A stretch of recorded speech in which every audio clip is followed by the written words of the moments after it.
Welcome to Globewise Entertainment. If you're a fan of dark, twisted fairy tales and classic horror with a vintage twist, you've just landed in the perfect place. Today we're diving deep into the shadowy world of the top 15 dark fairy tale horror movies of the 1960s. Films that blend eerie folklore, haunting visuals, and chilling stories that have stood the test of time.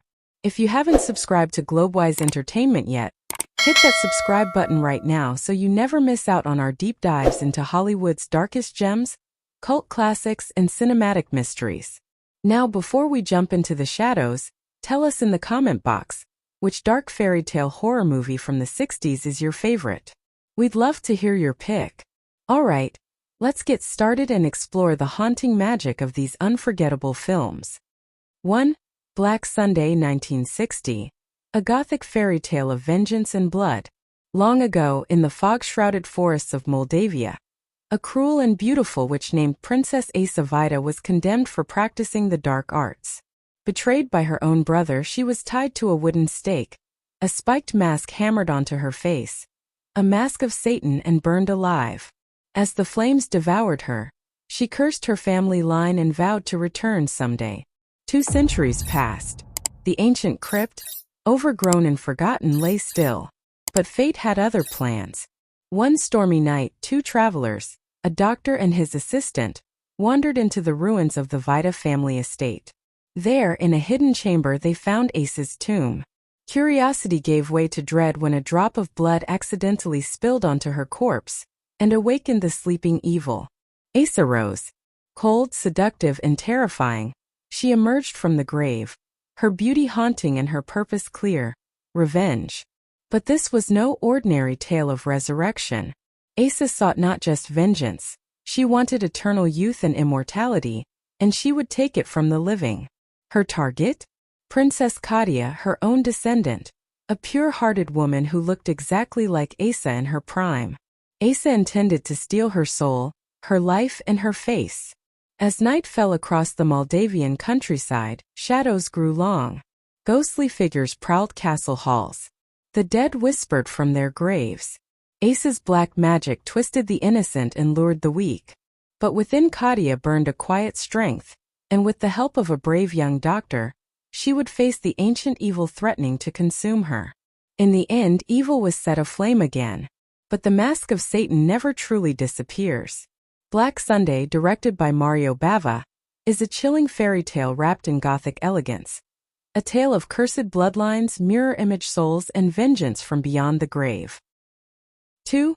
Eyes Without a Face 1960. A dark fairy tale retelling. Once upon a time, just outside the fog-draped streets of Paris, there lived a brilliant but broken man named Dr. Genesier. He was a master of flesh and bone, a surgeon who could reshape faces like clay. But beneath his calm exterior lay a soul ravaged by guilt and obsession. You see, he had a daughter, Christiane, a delicate young woman with eyes like moonlight and a voice soft as snow. But a terrible car accident, his fault, left her beautiful face shattered, a porcelain mask cracked beyond repair. To the world, Christiane had died. Her funeral was held. Her grave was filled. But the truth was far more grotesque. She lived hidden away in her father's estate, swathed in gauze and silence. A pale mask covered the ruins of her once lovely face. She floated through the hallways like a ghost, her hands trembling with longing, for freedom, for identity, for the warmth of her old skin. Dr. Genesier could not bear her suffering, so he made a vow. I will give her a new face, even if I must steal it from another. With the help of his loyal assistant Louise, a woman whose own face had once been saved by the doctor, he lured young girls into the shadows. Girls with perfect skin. Girls with no idea what horror awaited them. In a hidden chamber beneath the house, scalpel met skin. Blood met marble.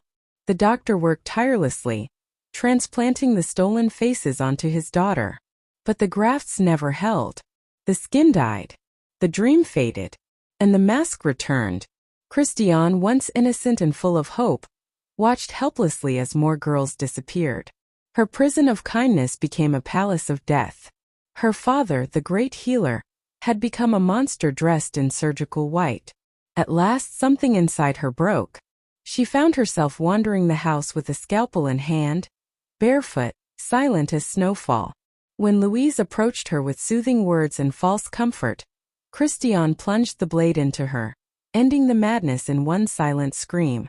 She opened the cages where the doctor kept his test animals, white doves and half-dead dogs. She let them loose. And then she stepped into the woods, her face still masked, her hands trembling.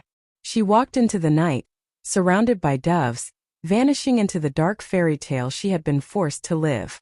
And the house stood silent behind her, full of faces but empty of soul. 3. The Innocence, 1961. A Gothic fairy tale of ghosts, guilt, and lost children. Once upon a time, in a lonely countryside estate wrapped in mist and silence, there stood a grand old mansion called Bly Manor. Its halls were cold and its rooms echoing, as though the very walls remembered something, or someone long gone. It was here that a young and devout governess, Miss Giddens, was sent to care for 2 orphan children, Flora and Miles. At first glance, the manor seemed peaceful, almost enchanted. The children were beautiful, angelic even, and the gardens bloomed in eerie perfection. But the longer Miss Giddens stayed, the more she began to sense something was terribly wrong. The air seemed too still, the laughter of the children too rehearsed. Late at night, whispers echoed through the halls. Shadows moved behind mirrors. Footsteps fell on the stairs when no one was there. And then came the visions. A pale-faced woman in black staring through windows. A dark figure standing at the lake's edge. Eyes watching her from beyond the hedges. She soon learned of 2 former servants. Miss Jessel, the children's former governess, and Peter Quint, the cruel valet. Both had died mysteriously, yet their presence still lingered. Miss Jessel had thrown herself into the lake, and Quint had fallen down the stone steps with his skull shattered like porcelain. Miss Giddens became convinced their spirits were possessing the children. Flora hummed ghostly lullabies no one had taught her. Miles whispered secrets no boy should know. Were these innocent children haunted? Or had something far more sinister taken root in their souls? The governess, driven by fear and righteousness, decided she must save them. She would confront the evil herself, banish the spirits, cleanse the house, and restore innocence. But in her desperate crusade, what if she saw only what she wanted to see? What if the real ghosts lived not in the manor but in her mind? And so one tragic night, she held young Miles close, begging him to confess the evil inside him. The candles flickered, the room grew cold. Miles gasped once, and fell still forever in her arms. And when the silence returned, Miss Giddens realized she had truly banished something. But not a ghost, not a curse, only a child's final breath. The Innocence is a story where reality and delusion dance like candlelight and shadow. A fairy tale not of witches or wolves, but of innocence lost forever. 4. Kwaidan, 1964. The Woman of the Snow. On a night when the snow fell like whispering spirits, 2 woodcutters, a young man named Minikichi and his older companion, took shelter in a remote mountain hut. The wind howled through the trees like 1,000 lost souls, and the world beyond the thin wooden walls had turned to ice and silence. That night, death came gliding in on the wind. As the old man lay sleeping, a pale woman cloaked in white, her skin like frost, her breath like mist, entered silently. She hovered over him and with a frozen breath, took the life from his body. Minikichi watched in terror, paralyzed. But then the woman turned to him. "You saw me," she whispered, her voice like snowflakes on glass. "But you are young. And handsome. I will spare you, but only if you never speak of this. Ever." She vanished into the snow like a ghost into fog. Years passed. Minikichi returned to his village, married a mysterious and beautiful woman named Yuki, and lived a quiet life. She was kind, gentle, and oddly never aged. Together they had children. But there was always a chill in the air around her, as if winter followed wherever she walked. One night under the moonlight, as the fire cracked and the children slept, Minikichi spoke. His voice trembled as he recalled that night long ago, the snowstorm, the ghostly woman, the death of his companion. Yuki stood still. The shadows flickered across her face as her eyes widened, not with surprise but recognition. "I warned you." Her voice dropped like ice cracking on a frozen lake. The warmth in the room faded. The flames seemed to retreat. Her skin paled further, and the ghostly woman of the snow returned. But she looked at her sleeping children, and something flickered in her frostbitten heart. "For them I will spare you again. But if you ever fail them, I will return." She melted away into the night, into the snow, into the silence, leaving behind only the memory of winter and a warning cold as death. Kwaidan's The Woman of the Snow is not just a ghost story. It's a tragic fairy tale of love, memory, and the price of broken promises, set in a world where spirits of nature still walk among men, and kindness doesn't always save you from the cold. 5. The Curse of the Werewolf, 1961. A Gothic fairy tale of blood and moonlight. Once upon a time, in a land steeped in superstition and shadow, 18th century Spain, there lived a beggar who wandered into a castle seeking food and kindness. But kindness was rare in that cursed place. The cruel marquis who ruled the castle laughed in his face and cast him into the dungeons below, where he rotted for years, forgotten and broken. There the beggar met a mute servant girl, also a prisoner of the marquis's perverse desires. When the girl dared to resist the lord's wicked touch, she was thrown into the cell with the beggar, where something unspeakable happened in the darkness. From that horror a child was born on Christmas Day, a day no child should enter the world, as the village priest warned. For to be born on that holy day, cursed by violence and pain, was to be touched by the devil himself. They named the boy Leon. And though he was raised by a kind scholar who found the girl dying in the woods, Leon grew up with the darkness inside. As he aged, strange hunger stirred in him. He began to change beneath the full moon. His eyes burned yellow. His hands grew claws. His soul torn between the man who wanted love and the beast who craved blood. Leon's affliction was no disease, it was a curse. A werewolf's curse. And as he tried to live a normal life, even falling in love with a beautiful woman, the moon rose higher, and the beast demanded to be fed. In a finale drenched in silver, sorrow and moonlight, Leon's torment reached its peak. Love, they said, might save him. But sometimes the fairy tale ends in tragedy. The Curse of the Werewolf is no ordinary monster movie. It's a Gothic fable about fate, cruelty, and the monstrous things that grow from pain. Hammer Films turned this classic into a chilling story of a man doomed from birth, a fairy tale drenched in blood. 6. The Company of Wolves, a Gothic fairy tale horror story. In a village nestled deep within a shadow-choked forest, a young girl named Rosaline dreamed dreams that bled into the waking world. Her sister, recently taken by wolves, left behind only blood-stained slippers and a lullaby unfinished.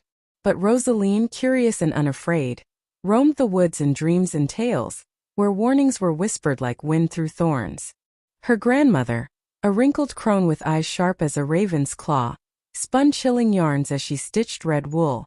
Never stray from the path, Rosaline, and never trust a man whose eyebrows meet in the middle. The wolves in these woods were not mere beasts. They were men once, men with charm, with teeth behind their smiles, with hunger that no meat could satisfy. They shed their skins when the moon was full, slinking between the trees like shadows with purpose. One day Rosaline strayed too far. She met a handsome stranger with a predatory grin and a hunter's rifle. He challenged her. "Let's see who gets to Grandma's house first." They ran, he through hidden paths, she with pounding heart.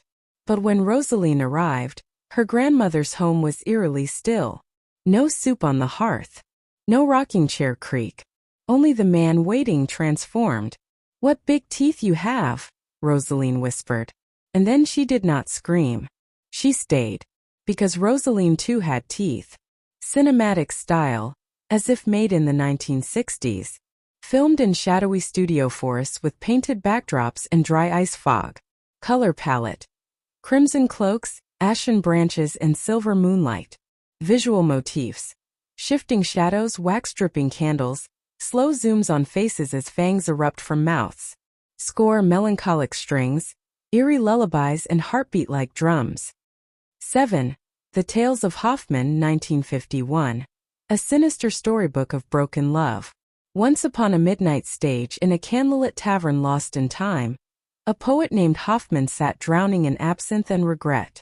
To the audience of shadows and smoke, he whispered 3 stories. Dark confessions of love twisted by sorcery, deceit, and death. Act 1: The Clockwork Muse. In a gleaming, uncanny city of glass and gears, Hoffman fell for Olympia, a beautiful girl with porcelain skin and empty eyes. She sang like a dream, moved like a doll, and captured his poet's heart.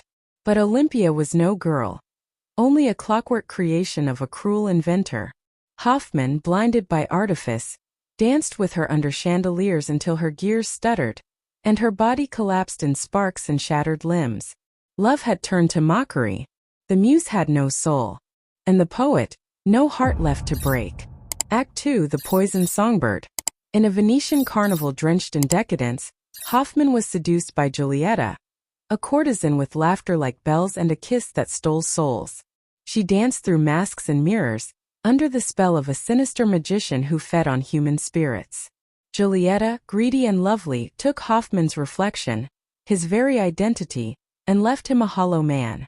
Betrayed and lost, he watched her vanish on a gondola down a crimson canal, her laughter echoing like a curse. Act 3: The Dying Voice. In a frozen Gothic town shrouded in fog, Hoffman loved Antonia, a frail singer whose voice was both gift and doom. Her late mother, a ghostly diva, haunted her dreams, while a demonic doctor urged her to sing once more, for death. Antonia obeyed, her voice rising like a siren's wail, until she collapsed, lifeless on her stage. Hoffman, too late, held only her silence in his arms. Love, again, had been a lullaby leading to the grave. 8. Werewolf, 1967. A Slavic folk horror tale. In a forgotten village deep in the Ukrainian countryside, where the forests whisper and the wind carries ancient secrets, there lived a young seminary student named Koma Brutus. Carefree and cocky, Koma was more interested in drink and mischief than divine truth. But fate, as in all dark fairy tales, had a different path for him. One evening, as Koma and 2 fellow students wandered the wilderness looking for shelter, they stumbled upon the home of a strange old woman. Wrinkled and quiet, she offered them lodging for the night. But when the others were asleep, she crept toward Koma with unnerving intent. The woman dragged him outside, jumped on his back, and in a blur of horror, flew into the air, riding him like a steed through the sky. Terrified and helpless, Koma realized she was a witch. As they soared through the night, he struggled and broke free, crashing them both to the ground. With fear turning to rage, Koma beat the old woman until she collapsed. But as he turned to leave, her twisted form began to change. Before his eyes, the crone transformed into a beautiful young woman, bruised and dying. Shocked and horrified, Koma fled, believing himself cursed. Days later, he was summoned by a wealthy landowner to read prayers over his daughter, a girl who had returned home mysteriously bruised and near death, whispering Koma's name before she passed. It was her, the witch, now dead. Bound by duty and fear, Koma was locked in a church with her body for 3 nights to recite prayers and protect her soul. But nothing would protect him from what was to come. Night 1. The church grew colder. The girl's coffin rattled. Her body stirred. She rose, groaning, her dead eyes searching. Koma cowered, drawing chalk circles of protection. She circled him but could not cross. Night 2. More powerful now, the witch flew through the air, her corpse levitating above the ground. Her anger grew. Koma's hands trembled, prayers falling from his lips. Shadows lengthened. Time crawled. Night 3. Hell itself opened. She summoned Vai, a monstrous demon with stone-like limbs and drooping eyelids, who demanded his eyes be opened so he could see the hidden. As Vai gazed at Koma, the veil of protection shattered. Demons, spirits, and unearthly beings poured into the church. Koma screamed. He tried to flee, but terror claimed him.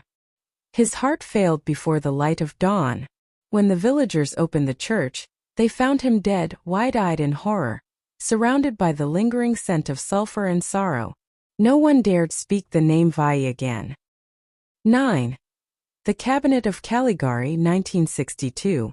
A dark fairy tale story. Once upon a time, in a strange and twisted town caught between waking and dreaming, there was a mysterious carnival that appeared only under the pale light of the moon. At its heart stood a dark, creaking cabinet, a wooden box adorned with crooked mirrors and painted with grim, eerie faces. This was the Cabinet of Caligari. The townsfolk whispered stories of the cabinet's owner, a gaunt and enigmatic man named Caligari, whose pale eyes seemed to see into your soul. He promised to reveal the future through his sleeping prophet, a somnambulist named Cesare, who dwelled within the cabinet, trapped in an eternal slumber. Cesare was no ordinary man. He was a somnambulist, a sleepwalker cursed to wander the boundaries between dreams and reality. With eyes closed but senses sharp, he spoke of dark fates and shadowy destinies. To those brave or foolish enough to seek his counsel, Cesare foretold death and doom. But the truth behind the cabinet was far more sinister than the townsfolk knew. As a young traveler arrived in town, drawn by the whispers of the carnival, he was drawn deeper into a nightmare of madness and deceit. Caligari's twisted games blurred the lines between reality and illusion. The cabinet became a prison not only for Cesare but for all who dared to look inside. Beneath the carnival's bright lights and haunting music lurked a darkness that threatened to consume the town. The travelers soon discovered that Caligari's power was tied to a terrible secret, a madness born from a broken mind and a desire for control. In the end, the cabinet was not just a stage for prophecy but a symbol of the nightmare that the human mind could create, a labyrinth of fear, dreams, and madness from which there was no escape. And so, the town remained trapped in the shadow of the Cabinet of Caligari, where the boundaries of time and sanity dissolved, and the darkest fairy tales were whispered in the silence of the night. 10. Onibaba, 1964.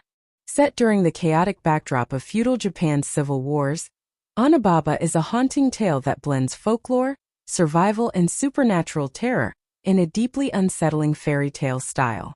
The story centers on two women, a mother-in-law and her daughter-in-law, living in a small isolated hut amid vast, menacing reed fields. With the men gone off to fight in war, the two women struggle to survive in this harsh wilderness, relying on their wits and ruthlessness. To feed themselves, they lure lost soldiers into the reeds and kill them, stealing their armor and weapons to trade for rice and supplies. Their grim existence is marked by a brutal pragmatism, but also by an ever-present fear of ghosts and spirits, the dark, restless souls of those killed or lost in the war.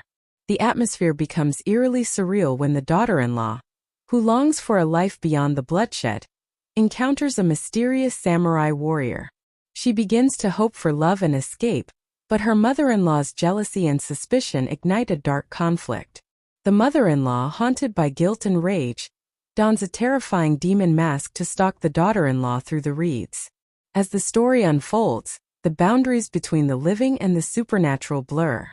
The demon mask becomes a symbol of unleashed primal fury and curses, driving the characters toward tragic consequences. The reeds themselves seem alive, a shifting dark labyrinth that swallows secrets and souls alike. Onibaba is a grim fairy tale of survival and betrayal, where human cruelty and supernatural dread intertwine. It explores themes of jealousy, fear, and the cost of war, wrapped in haunting imagery that feels both ancient and timeless, a nightmare woven from the darkest corners of Japanese folklore. One de la Belle de la Bête, 1946. In a time when magic and mystery intertwine with the ordinary world, a young woman named Belle Beauty lives in a humble village with her father and two vain sisters. When her father loses his fortune and fate forces him to seek refuge in the depths of a dark, enchanted castle, Belle's life takes a haunting turn. After her father plucks a mysterious rose from the garden of the castle, he is cursed by the beast, an imposing monstrous figure trapped by a cruel spell. To save her father, Belle bravely offers herself as the beast's prisoner. Inside the castle's shadowy halls, Belle discovers a world suspended between nightmare and dream. The beast, fearsome in appearance yet gentle at heart, is both her captor and potential savior.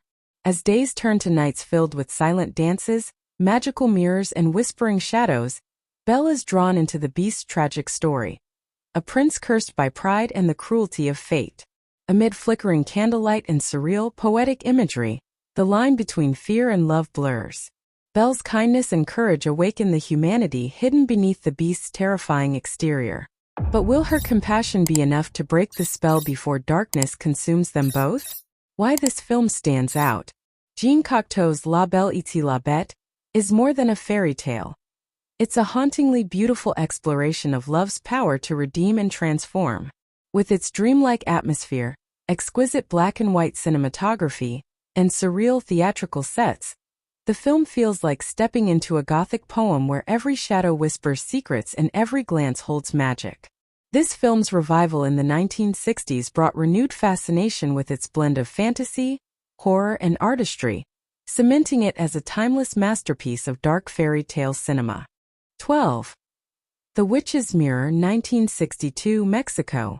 In a forgotten village cloaked by shadow and superstition, there lived a man named Don Mateo, known for his cruelty and greed. His heart was cold, and his hands stained with the suffering of others, especially his late wife, whose death many whispered was no accident. After her passing, Don Mateo remarried a young and kind-hearted woman named Isabella, hoping to bury his past in the promise of a new life. But peace would not come to the house, for the restless spirit of his first wife lingered, bound to a strange ancient mirror hung in the darkened hall. This mirror was no ordinary glass. It was said to be cursed by a powerful witch long ago. The villagers whispered that the mirror could trap souls, reflect truth twisted by vengeance, and reveal the darkness hiding within hearts. One stormy night, as the wind howled like a banshee outside, Isabella caught a glimpse of a shadow moving behind the glass.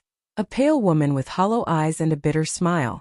The reflection whispered secrets only Isabella could hear, of betrayal, murder, and a curse woven through the bloodline. Isabella soon realized that the mirror was a gateway, a prison for the witch's wrath, manifesting as the ghost of Don Mateo's first wife. The spirit sought to punish the wicked man by turning his world inside out, dragging his soul into the mirror's cold depths. As the nights grew darker, the mirror's power intensified. It showed Isabella visions of horrors past and to come. A family torn apart by lies, a husband's guilt consuming him, and a supernatural reckoning that would not be denied. Trapped between the living and the dead, Isabella had to unravel the mystery of the witch's curse, confront the shadow of Don Mateo's sins, and find a way to break the mirror's spell before she, too, was swallowed by the darkness. But the mirror did not only reflect what was, it reflected what could be. And in its depths the line between victim and villain blurred, revealing a twisted fairy tale where vengeance was eternal, and love was the deadliest curse of all. 13. Mill of the Stone Women, 1960, Italy. The tale of the Mill of the Stone Women. In a remote corner of the Dutch countryside stood an ancient, crumbling windmill, a place whispered about in fearful tones by the villagers. For generations, the Mill of the Stone Women had been shrouded in mystery and dark legend. It was said that the miller, an enigmatic and reclusive artist named Hans, had a bizarre obsession to capture the eternal beauty of women. But Hans's art was unlike any other. He didn't paint portraits or carve statues. Instead, he used a dark and unnatural craft, one that blurred the line between life and stone. Visitors who ventured too close to the mill spoke of strange shapes behind the grimy windows, figures frozen in time, as if caught mid-motion, yet lifeless and cold. These stone women were said to be the miller's living masterpieces, women who had vanished without a trace, now imprisoned forever in statues of marble. One fateful evening, a young ethnologist named Professor Hans Saunders arrived, drawn by the strange rumors and fascinated by local folklore. He was eager to study the mill's mysterious past, but what he found was a nightmare wrapped in a fairy tale's beauty. As Saunders wandered through the dark corridors of the mill, he discovered a hidden chamber, walls lined with statues of women, each exquisitely detailed, yet eerily lifeless. The air was thick with an unnatural chill, and an unsettling silence pressed down like a suffocating veil. Suddenly, one of the statues shifted, a flicker of life in cold stone. The line between art and reality blurred as the stone women began to awaken, revealing the miller's terrible secret, He had trapped their souls to preserve their beauty forever, condemning them to an eternal, silent prison. Haunted and horrified, Saunders realized the mill was not just a place of creation. It was a tomb, a cursed sanctuary where beauty had become a death sentence. In a desperate bid for escape, he confronted the miller, but the artist's obsession had consumed him entirely. Hans was no longer a man but a monster, wielding dark magic to keep his stone women alive, and his own dark legacy unbroken. The tale ends in chilling ambiguity. Was Saunders freed or doomed to join the silent chorus of stone women? The mill still stands, and if you listen closely on a moonlit night, the faint whispers of the trapped souls can be heard, begging for release. 14. Castle of Blood, 1964, Italy. In the mist-shrouded moors of 19th-century Europe, a skeptical journalist named Patrick accepts a chilling challenge: to spend a night inside the infamous Castle of Blood, a decrepit manor said to be cursed by the restless spirits of its former residents. The castle's owner wagers that anyone brave enough to endure the night will uncover the truth behind the eerie legends. As Patrick steps inside the castle's shadowed halls, he is greeted by an unsettling silence, broken only by the faint echoes of distant footsteps and whispering winds. The air is thick with the scent of decay and forgotten memories. Soon he encounters Megan, a mysterious woman who claims to be a guest like him, trapped by the castle's sinister power. As the night deepens, Patrick begins to see ghostly apparitions of the castle's doomed inhabitants, souls caught in a timeless loop of terror and regret. He learns of a terrible curse. Long ago, the castle's master made a dark pact to cheat death, condemning himself and all who dwelled within to eternal unrest.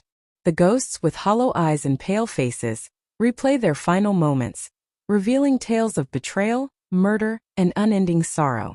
The line between reality and nightmare blurs as Patrick realizes that his own fate may soon be entwined with theirs. In a final harrowing revelation, Patrick discovers that Megan is not alive but one of the spirits haunting the castle, a tragic soul yearning for release. To survive, he must confront the curse's source, breaking the deadly cycle before dawn, or become a permanent resident of the Castle of Blood. 15.